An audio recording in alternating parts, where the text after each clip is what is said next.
In 2012, the Phoenix Coyotes were having their best season since they moved to the Southwest from Winnipeg. Centered, here's a blast for Bissonnette! When Dave Tippett took over behind the bench in 2009, ending the Wayne Gretzky era in the desert, the Coyotes took a massive leap from 79 points in 08-09 to 107 in 09-10. The success continued into 10-11, and while neither of the first 2 years of the Tippett era resulted in any playoff success, as they were painfully dispatched by Detroit twice, 2012 was different. Ray Whitney, Radim Vrbata, and captain Shane Doan led the forwards, while Keith Yandle, Oliver Ekman-Larsson, and the ever-steady Michael Roosevelt anchored the defense. Coming up here, delayed call against Winnipeg. Ekman-Larsson scores!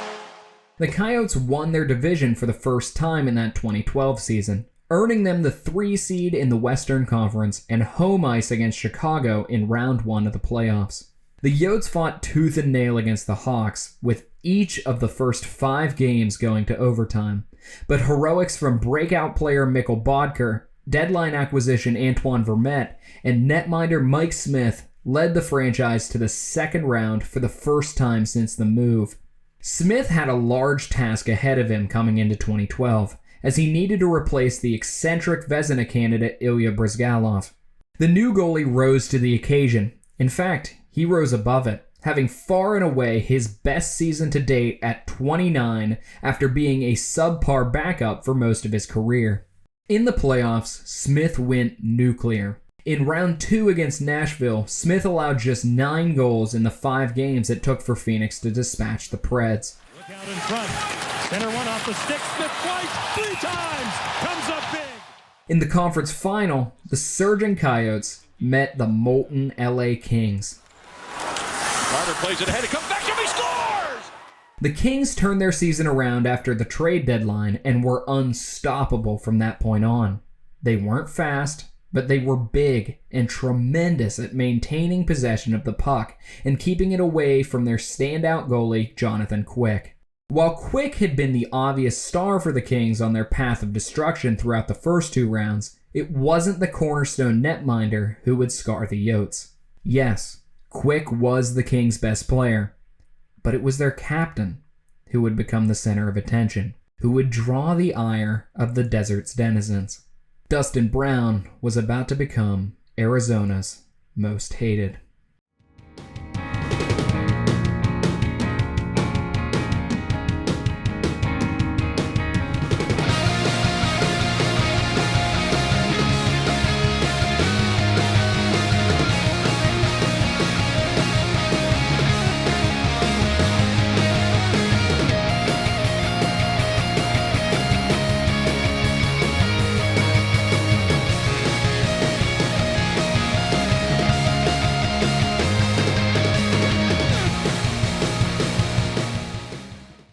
A few months before the playoffs, Brown laid the groundwork for his relationship with the Coyotes when he crushed Rusty Klesla with a pretty nasty hit to the head.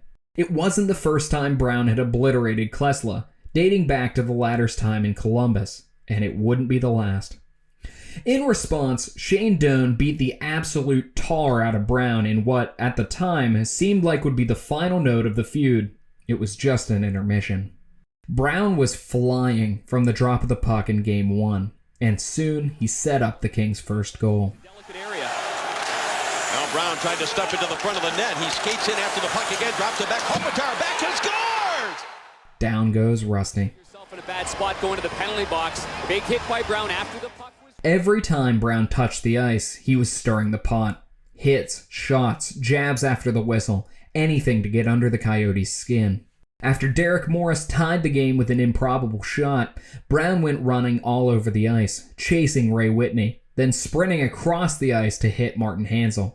Hanzal got the better of Brown a few minutes later, pasting him into the boards. Man, not Rusty again. This time with a puck to the face. It's just cruel and unusual.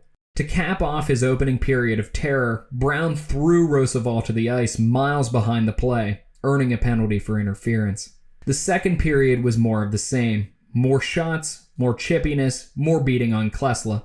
Brown, Anze Kopitar, and Justin Williams own the ice, but Arizona has their own man fighting back.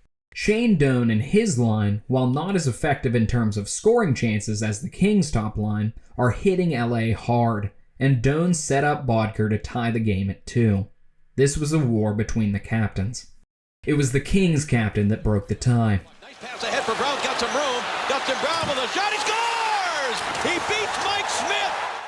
As an aside, Dave Tippett was choosing to put out OEL and Klesla against the Kings' top line, and they were just getting slaughtered. Dude, you had last change. Try something else. To be fair, it's not like Keith Yandle was this great matchup defenseman, but still. The Yotes couldn't close the gap in the third and found themselves down 1-0 in the series. Brown finished Game 1 with a goal, an assist, 7 shots, and 6 hits.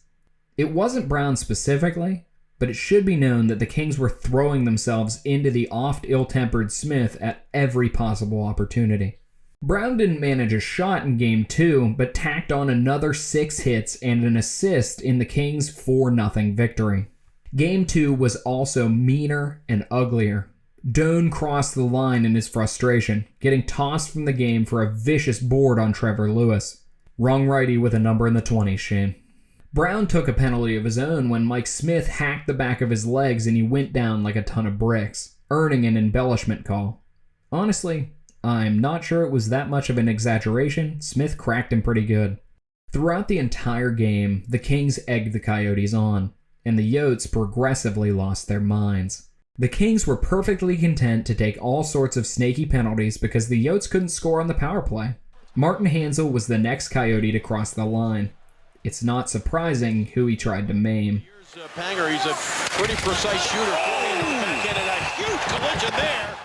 It was a much worse hit than Doan's, and Hanzal joined the captain in the dressing room. With Doan's hit on Lewis, one could make the argument that Lewis turned at the last second and made the hit worse. With Hanzal's hit on Brown, there's no doubt what he was trying to do.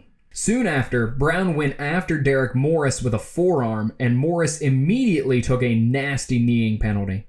Doan avoided suspension for his hit, but Hanzal wasn't so lucky. For Game 3, Phoenix would be without their top center. To take Hanzal's vacated lineup spot, the Coyotes confirmed that the Kings are fully in their heads, dressing Paul Bissonnette for the first time since he got thrown out in the Chicago series.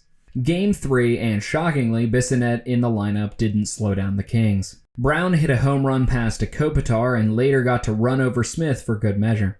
I'm not sure that counted as one of the Kings captain's 9 hits. In the third, Brown rammed OEL while the latter reached up to bat down a puck. Ekman Larsson, infuriated, then cross-checked Brown into oblivion, putting Phoenix on the PK late in a game they were chasing.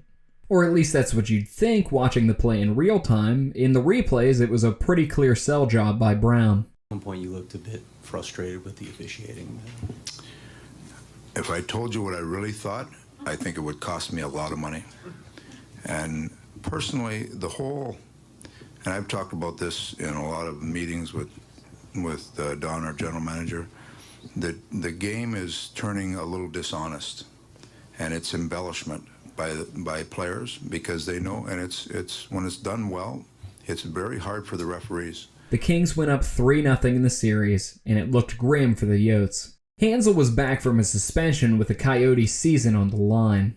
Game 4 was all Shane Doan, and while the Kings' top line still lit up the Yotes in terms of chances, Smith was unbeatable. 2 goals from Doan and a shutout from Smith brought at least one more playoff game to Glendale. But all they had done was give Brown one more chance to spite them. The Game 4 victory gave Phoenix new life, and they showed up in a big way in Game 5 in hopes of prolonging the series. Taylor Pyatt gave the Yotes an early lead, but Brown, Kopitar, and Doughty combined for a shorthanded goal to tie the game back up. Both teams scored twice in the second to keep it tied before the game locked down in the third. It was a battle, and Doan finally got to lay out Brown with a clean hit. His 6th of the night.